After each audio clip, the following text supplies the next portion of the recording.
கர்த்தருக்குள் அன்பானவர்களே, கர்த்தராகிய இயேசு கிறிஸ்துவின் நாமத்தினால் உங்களுக்கு கிருபையும் சமாதானம் உண்டாவதாக. 6 மாதங்களை கடந்து 7வது மாதத்துக்குள்ளே நாம் கால்களை வைக்க போகிறோம். இந்த 1ஆம் தேதியிலே உங்கள் யாவரும் சந்தோஷமாக இருப்பீர்கள் என்று சொல்லி கர்த்தருக்குள் விசுவாசிக்கின்றேன். மட்டுமல்லாமல் கர்த்தருடைய ஆசீர்வாதங்கள், நன்மைகள் உங்களுடைய வாழ்க்கையில் போதுமானதாக இருந்தது என்று சொல்லி கர்த்தருக்குள் நம்புகிறேன், விசுவாசிக்கின்றேன். இந்த 1ஆம் தேதி ஆராதனைக்காக உங்கள் யாவரையும் அன்புடன் அழைக்கிறோம். பெரியல் அப்போஸ்தலர் சபையானது உங்கள் யாவரையும் அன்போடு 1ஆம் தேதி சபை ஆராதனைக்காக உங்களுக்கு நல் வாழ்த்துக்களை தெரிவித்து உங்களை அன்போடு கர்த்தருடைய ஆராதனையில் பங்கு பெறும்படி அழைக்கின்றது. கண்களை மூடி நாம் ஜெபிப்போமாக. எங்கள் நேசிக்கிற பரலோக பிதாவே, மனமகிழ்ச்சியில் 7ஆம் மாதமாகிய உம்முடைய பாத சந்நிதியில் 7ஆம் மாதத்தை நாங்கள் தொடும்படி, 7ஆம் மாதத்துக்குள்ளே நாங்கள் கால்களை வைக்கும்படி கர்த்தர் கொடுத்த கிருபைக்காய், தயவுக்காய், இரக்கத்துக்காக உமக்கு நாங்கள் நன்றி செலுத்துகிறோம். பிதா, குமாரன், பரிசுத்த ஆவி நாமத்தினால் இந்த கேட்டுக்கொண்டிருக்கிற இந்த ஆராதனையின் பகுதி உங்களுடைய சமூகத்தண்டை ஒப்புக்கொடுக்கிற இசைக்கருவிகள், ஒலிக்கருவிகள் அடியையும் ஒவ்வொரு ஈரத்தையும், சிந்தனை, ஆவி, ஆத்மா சரீரங்களை தேவனுடைய பிரசனத்துக்குள் முழுமையாக ஒப்புக் கொடுக்கிறோம். இந்த துதி ஆராதனை கர்த்தருடைய செய்தியானது ஒவ்வொரு மக்களுக்கும் பிரயோஜனமுள்ளதாய் காணப்படும்படி என்னையும் எங்களையும் தரமட்டபடி சமூகத்தில் ஒப்புக் கொடுக்கிறோம். இயேசு கிறிஸ்துவின் இரத்தத்தினால் என்னையும் எங்களையும் கழுவி பரிசுத்தப்படுத்தும்படி ஜெபிக்கிறோம். பொறுப்பேற்று நடத்தும் தேவனுடைய மகிமைக்காய் இயேசுவின் நாமத்தில் ஜெபிக்கிறோம் பிதாவே, ஆமென். ஆமென். ஹல்லேலூயா. நேரடியாய் சில பாடல்களுக்கு நாம் கடந்து போவோம். ஆரம்பத்துக்காக ஒரு மகிமையின் மேகம் இந்த இடத்தை மூடுதே, ஒரு மகிமையின் மேகம் என் ஜனத்தை மூடுதே என்ற பாடலை ஆரம்ப பாடலாய் இந்த ஆராதனைக்காக நாம் எடுத்துக் கொள்வோம். Praise the Lord. பிரைஸ் கர்த்தரை நாம் மகிமைப்படுத்துவோம்.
கர்த்தருடைய பரிசுத்த நாமத்தின் மகிமையாகட்டும். ஒரே ஒரு பல்லவியை பாடி கர்த்தருடைய நாமத்தை நாம் மகிமைப்படுத்த போகிறோம். ஹல்லேலூயா. கர்த்தருடைய பரிசுத்த நாமத்தின் மகிமையாகட்டும்.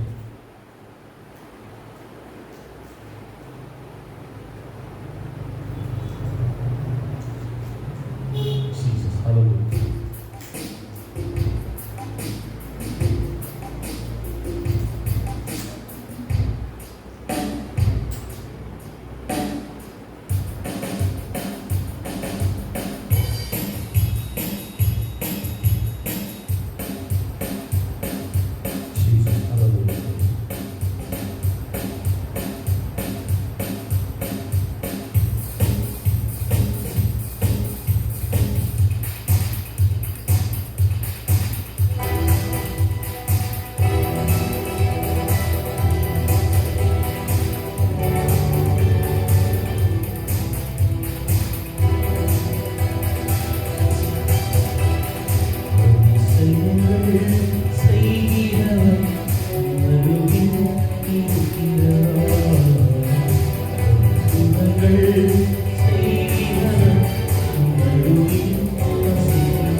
கண்களை மூடி ஜெபிப்போம். கர்த்தருடைய வார்த்தைக்கு நாம் ஆயத்தப்படுவோம்.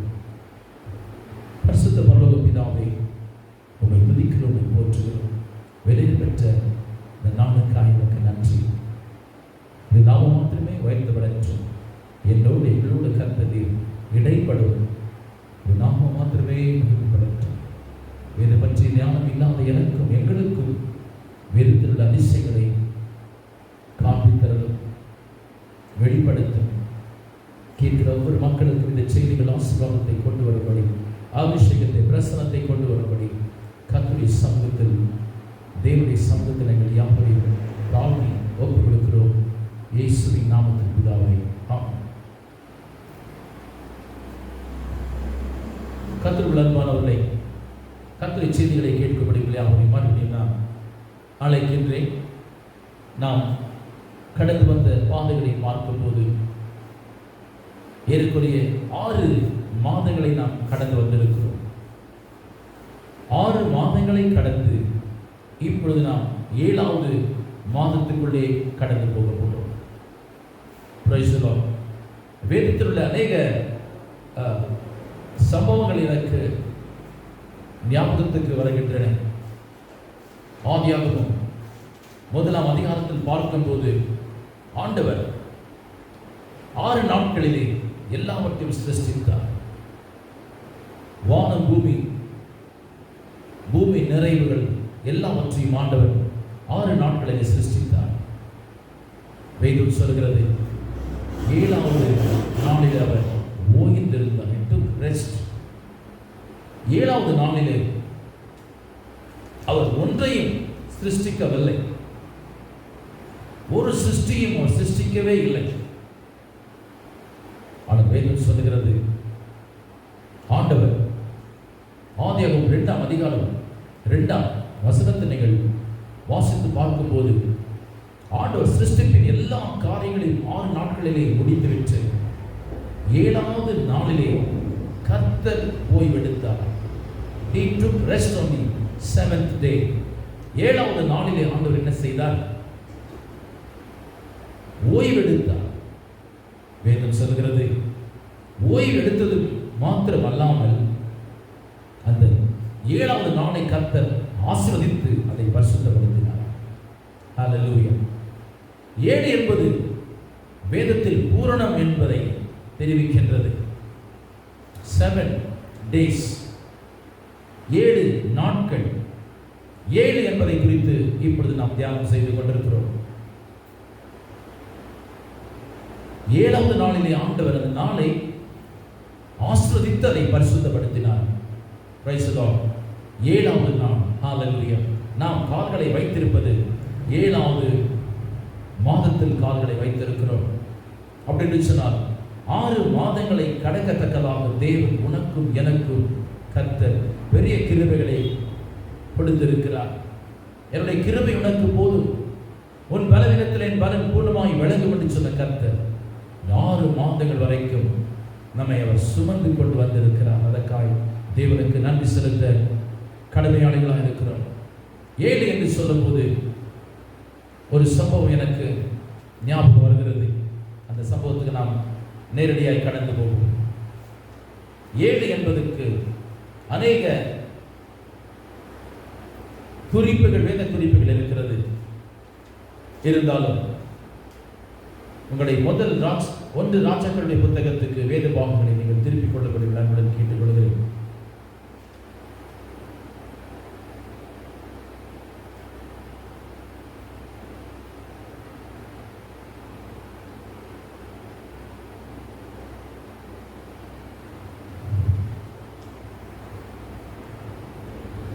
கர்த்தருடைய பரிசுத்த நாமத்துக்கு மகிமை உண்டாகட்டும்.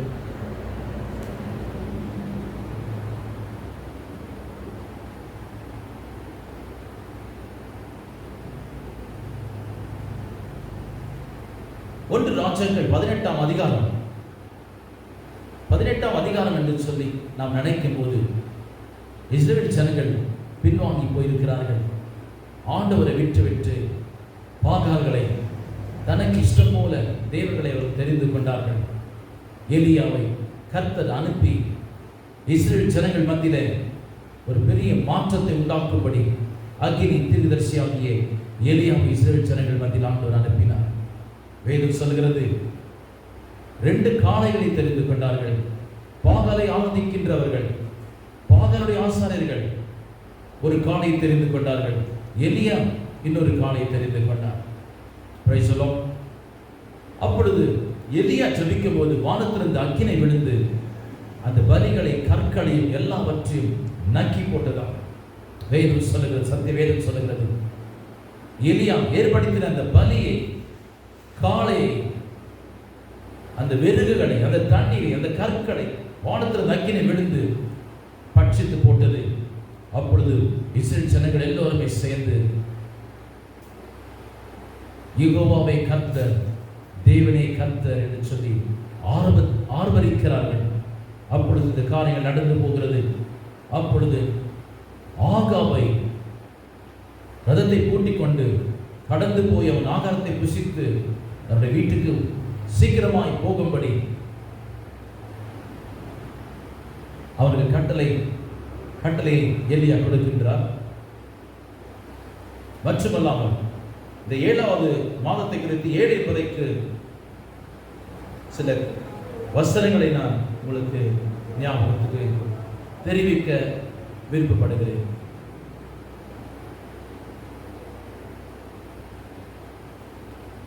அவர்களை புசிக்க குடிக்க எலியா அனுப்பிவிட்டு கடைசியாக என்ன செய்கிறார் என்று சொன்னார், அவர் கர்மை மலை மேல் கடந்து போய் ஜபிக்கும்படி கடந்து போகிறார். ஜபிக்கும் போது தன்னுடைய வேலைக்காரன் சொல்லுகிறார், கிழக்கு சமுத்திரத்தின் பக்கம் ஏதாவது ஒரு மேகம் தெரிகிறதா? 1வது முறை ஜபிக்கிறார். வேலைக்காரன் கடந்து போய் வருகிறான். எந்த மேகமும் இல்லை. 3.5 வருடங்கள் ஆண்டுகள் மழை இல்லாமல் பஞ்ச காலம் வந்திருக்கிறது. 3.5 ஆண்டுகள் பஞ்சம் தான். மழை பார்க்க முடியல, மேகத்தை பார்க்க முடியல. எலியா 1வது முறை ஜபிக்கின்றார். வேலைக்காரன் கடந்து போய் வருகிறார். ஒரு மேகமும் இல்லை. 2வது முறை ஜபிக்கும்படி தன் வேலைக்காரனை அனுப்புகிறார். 2வது முறை எந்த மேகமும் வரல. 3வது முறை ஜபிக்கும்படி அனுப்புகிறார். 3வது முறையும் எந்த மேகம் வரல. 4வது முறை ஜபிக்கிறார். சோர்ந்து போகாமல், மேகம் வரவில்லை. 5வது முறை ஜபிக்கின்றார். அக்கினி தீர்க்கதரிசி 5வது முறை ஜபிக்கிறார்கள். எந்த மேகம் வரல. 6வது முறை ஜபிக்கிறார். எந்த மேகமும் வரல. யோசித்து பாருங்க. எலியா ஜபிக்கும் போது வானத்தில் அந்த அக்கினி விழுந்து ஆண்டவர் எலியாவின் ஜபத்துக்கு உடனே பதில் கொடுத்தார். ஆனால் இங்கு முகங்குப்புரை விழுந்து தேவனோடு எலியா ஜபித்துக் கொண்டிருக்கிறான். எத்தனை தடவை ஜபித்தான்? 6 தடவை. 6 முறை அவன் ஜபிக்கிறான். 6 முறை எந்த மேகமும் வானத்தில் காணப்படவே இல்லை. எலியாவுக்கு எவ்வளவு சோர்வு ஏற்பட்டிருக்கிறார். இந்த வேலைக்காரனுக்கு எவ்வளவு சோர்வு ஏற்பட்டிருக்கணும். எலியாவும் தங்கியிருந்த இடத்துக்கும் சமுதிரத்துக்கும் கொஞ்சம் தூரம் இருந்தது. இந்த வேலைக்காரன் ஆண்டனுடைய வேலைக்காரனாகிய எலியாவின், ஆண்டனுடைய மனுஷனாகிய எலியாவுடைய சத்தத்தை கேட்டு அவன் கடந்து போய் வருகிறான். எத்தனை முறை? 6 முறை அவன் கடந்து போகிறான். ஒரு மேகமும் இல்லை. ஆனால் எலியா கடைசியாக சொல்லுகிறார், 7வது முறை அவர் ஜெபித்து விட்டு கடந்து போ, சமுதிரத்தின் ஓரத்தில் ஏதாவது காணப்படுகிறதா என்று சொன்னார். அப்பொழுது ஜெபத்தை கேட்டு கடந்து போன வேலைக்காரன் வானத்தை அண்ணாந்து பார்க்கும்படி சமுதிரத்தின் ஓரத்துக்கு கடந்து போய் வருகிறார். கடந்து வரும்போது ஒரு வார்த்தை சொல்லுகிறார்,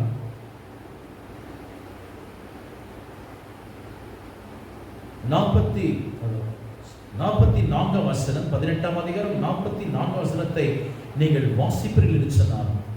இந்த வேலைக்காரன் கடந்து வந்து எலியாவுக்கு சொல்கிறார், உள்ளங்கையின் மேகம். எவ்வளவு பெரிய மேகம்! நம்முடைய உள்ளங்கையோடு இருக்குது. நம்முடைய உள்ளங்கையோட மேகம் கிழக்கிலிருந்து எழுந்திருக்கிறது. 7 முறை அவன் ஜெபித்தான். 7வது முறை வேலைக்காரன் சொல்கிறார், உள்ளங்கையோட லைக் பாம் சைஸ், உள்ளங்கையோட மேகம் கிழக்கிலிருந்து ஏந்திரிக்கிறத நான் பார்த்தேன் சொல்லி வேலைக்காரன் ஓடி வந்து இல்லையா சொல்லுகிறான். ஹல்லேலூயா. 7 தடவை ஜெபித்தான். ஆனால் 7வது முறை அவன் ஜெபிக்கும் போது ஒரு சிறிய உள்ளங்கையோட மேகம் கடந்து வந்தது. ஹல்லேலூயா. நாம் இருந்தா என்ன நினைத்திருப்போம்? 7 தடவை ஜெபித்தேன், இந்த ஆண்டவரின் ஜெபத்துக்கு என்ன செய்யல, அவர் எனக்கு ஏற்ற பதிலை கொடுக்கல. ஆனா எலியா கலங்கல. அல்லேலூயா. எலியா கலங்கல. உடனே செய்தியை அனுப்புகிறார். யாருக்கு அனுப்புகிறார்? ஆகாப் ராஜனுக்கு. ரதத்தை பூட்டிக் கொண்டு மழையிலே நீ சிக்கி இடாதபடிக்கு உடனே நீ புறப்பட்டு சீக்கிரமாய் ஓடு. பெரும் மழையின் சத்தம் என் செவியிலே விழுகிறது. அல்லேலூயா. அவர் சொல்கிற பெரும் மழை பெய்ய போகிறது. இஸ்ரவேல் ஜனங்கள் மேல் ஒரு பெரிய 3.5 ஆண்டுகள் வராத ஒரு மழை கர்த்தர் அனுப்ப போகிறார். ஒரு ஆசீர்வாதத்தை இஸ்ரவேல் ஜனங்கள் மேல் அனுப்ப போகிறார். அவரை ரதத்தை கூட்டிக் கொண்டு ஓடு சொல்லி. அல்லேலூயா. வேதம் சொல்லுகிறது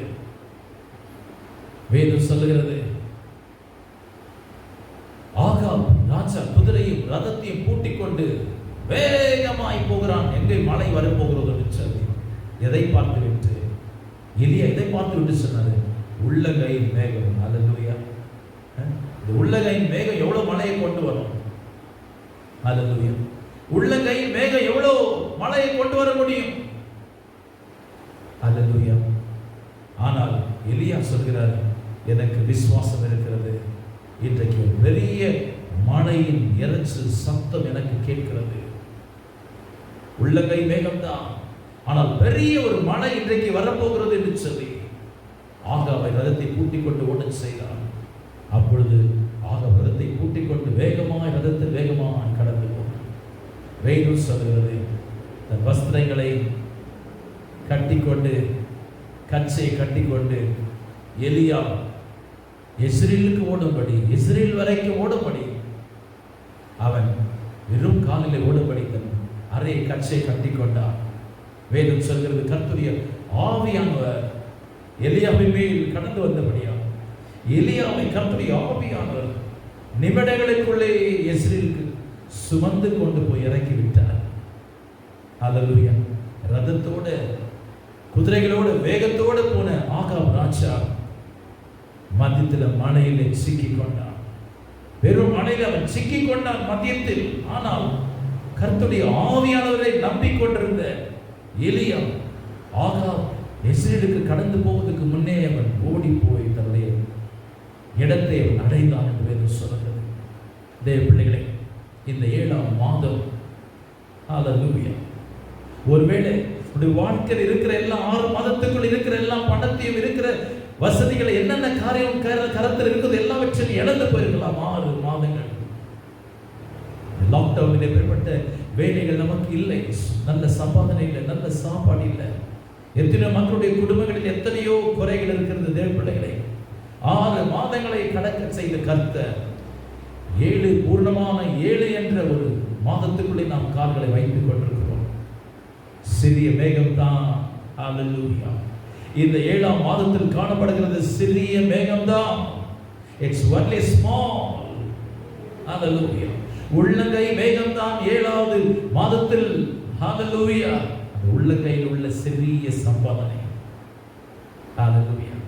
இந்த சிறு உள்ளங்கையில் இருக்கிற சிறிய ஒரு பணத்தொகை, இந்த உள்ளங்கையில் இருக்கிற சிறிய வருமானம்.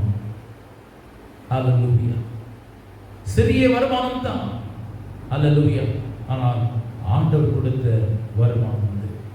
ஆண்டவர் அனுப்பின மேகம் அது. ஆண்டவர் அனுப்பின மேகமாய் இருந்தபடியால் உள்ளங்கையின் மேகம் இஸ்ரேல் ஜனங்களுடைய வரலாற்றிலே பெரிய ஒரு மழையை கொண்டு வந்தது. பெரிய ஒரு ஆசீர்வாதத்தை இஸ்ரேல் ஜனங்கள் நினைக்க கூடாத ஒரு பெரிய ஆசீர்வாதத்தின் மழையை கொண்டு வந்தது. அல்லேலூயா. தேவனுடைய எலியாவை போல் முழங்காலிட்டு தேவனுடைய சமூகத்தில் ஜெபிக்கிற மனுஷனாய் இந்த மாதத்தில் உன்னை ஒப்புக்கொடு. ஆண்டவரே, உள்ளங்கையில் இருக்கிற உள்ளங்கை அளவு தான் மேகம், சிறிய ஆசீர்வாதம் தான் என் வாழ்க்கையில் இருக்கிறது. இதை நிறைவாக்கும், இதை அதிகமாக்கும் என்று சொல்லும். அதற்கு காரணம் என்னவென்று சொன்னால், அதுக்கு காரணம் விசுவாசம். அல்லேலூயா. சிறிய காரியங்கள் தான். 5 அப்பம் 2 மீன்களை தான் அந்த சிறுவன் இயேசுவுடைய கரத்தில் கொண்டு வந்து கொடுத்தார். வேதம் சொல்கிறது, 3 இரவும் 3 பகலும் அவர்கள் மலை பிரசங்கத்தில் தேவனுடைய வார்த்தைகளை கேட்டுக் கொண்டிருந்தார்கள். 3 நாள் வரைக்கும் அந்த சிறிய பையன் பிள்ளையாண்டான். அந்த 3 நாள் அந்த மீனையும் அந்த அப்பத்தை அவர் புசிக்காமல் அதை பத்திரமாய் வைத்துக் கொண்டிருந்தார். ஹல்லேலூயா. தியாகம் செய்தார், பெரிய தியாகம் செய்தார் அந்த சிறிய பிள்ளையான அந்த சிறு பையன். ஆண்டவர் சீசத்துல கேட்கிறார், இடத்துல ஏதாவது இருக்கிறதா? நான் அற்புதத்தை செய்திருக்கிறேன், ஏதாவது இருக்கிறதா? இருக்கிறது. 5 அப்பம் 2 மீன். அதை கொண்டு ஆண்டவர் பெரிய அற்புதத்தை 5000 புருஷர்கள், மனைவிமார்கள், பிள்ளைகள் புசித்து 12 கூடைகள் மிச்சமாகும்படி கர்த்தர் அற்புதத்தை செய்தார். நம்முடைய தேவன் அதிசயமானவர். இந்த குடும்பத்தின் வருமானத்தை நீ பார்க்காத, இந்த கணவனுடைய மனைவியுடைய வேலைகளை பார்க்காத, பிள்ளைகளுடைய வேலைகளை பார்க்காத, உனக்கு வர வேண்டிய பணத்தை பார்க்காத, வானத்தை பார். எனக்கு ஒத்தாசை வரும், பர்வதம் நேரடியாய் கண்களை இருக்கிறேன். வானத்தை பூமி படைத்த கர்த்தரிடத்திலிருந்து எனக்கு ஒத்தாசை வரும் என்று பக்தர் சொல்லுகிறார். இந்த 7 பூர்ணமான ஆசீர்வாதங்களை கர்த்தர் நிச்சயமாய் இதை கேட்டுக்கொண்டிருக்கிற ஒவ்வொரு மக்களுடைய வாழ்க்கையிலும் இந்த 7வது மாதம் பூர்ணமான ஆசீர்வாதங்களை, உயர்வை, மேன்மைகளை, அற்புதங்களை ஒரு வாழ்க்கையை கொண்டு வரும் என்பதற்கு சந்தேகம் இல்லை. விசுவாசத்தோடு ஜெபிப்போம். பெரிய காரியங்களை கர்த்தர் இந்த மாதத்தில் நம்முடைய வாழ்க்கையை செய்யப்படி அவர் அவரோடு காத்து கொண்டிருக்கிறார். கண்களை மூடி நாம் ஜெபிப்போமாக.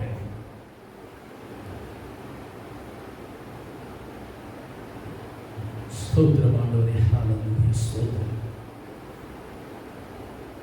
வானமும் பூமியும் படைத்த வல்ல தேவனிடம் இருந்தே, வானமும் பூமியும் படைத்த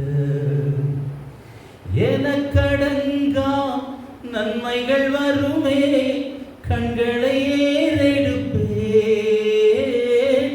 எனக்கடங்கா நன்மைகள் வருமே, கண்களை ஏறெடுப்பேன். எனக்கு ஒத்தாசை வரும் பர்வதம் நேராய் என் கண்களை ஏறெடுப்பேன். எனக்கு ஒத்தாசை வரும் பர்வதம் நேராய் என் கண்களை ஏறெடுப்பேன். பரிசுத்த பரலோக பிதாவே, இந்த நாளுக்காய் நன்றி. கொடுத்த ஒவ்வொரு பாடல் துதி ஆராதனைகளுக்காய், வார்த்தைகளுக்காய் நன்றி.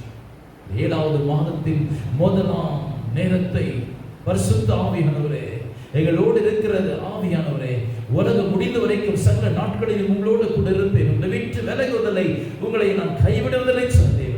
பெற்ற தாய் தன் பாலகனை மறந்தாலும் நான் உங்களை மறப்பதில்லை சொன்ன தேவன். இதோ என்னுடைய உள்ளங்கையில் உங்களை வரைந்து வைத்திருக்கிறேன் சொன்ன தேவன். ஒவ்வொரு மக்களை நினைத்தருளும். நோவாவையும் அவருடைய பெட்டகத்தில் அந்த பேழையில் இருந்த ஒவ்வொரு மக்களையும் நினைத்தீரப்பா.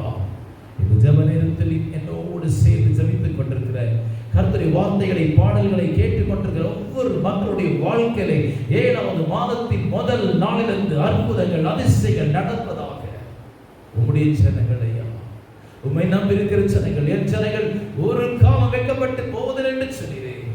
வைக்கப்பட்டு போகாதபடிக்கு ஒவ்வொரு மக்களை சேர்த்து அணைத்துக் கொண்டு முற்றுமெற்று பூர்ணமாய் நடக்கும். உள்ளங்கை மேகம் பெரிய ஆசீர்வாதத்தை 7வது தரம் ஜெபிக்கும் போது கொண்டு வந்ததை போல் 7வது மாதத்தில் பெரிய காரியங்களை கர்த்தர் எனக்காக, எங்களுக்காக செய்ய ஆயத்தமாக இருக்கிறபடியாக 2:19 ஆகாயின்படி இன்று முதல் நான் உன்னை ஆசீர்வதிப்பேன் சொன்ன வார்த்தையின்படி இன்று 1ஆம் தேதி முதல் என்னையும் எங்களையும் வாக்குத்தத்தத்தின்படி ஆசீர்வதியும். வியாதிகள், சாபங்கள், நோய்களை உடைத்து பூர்ண ஆரோக்கிய பலத்தை கர்த்தர் கட்டளிடும்.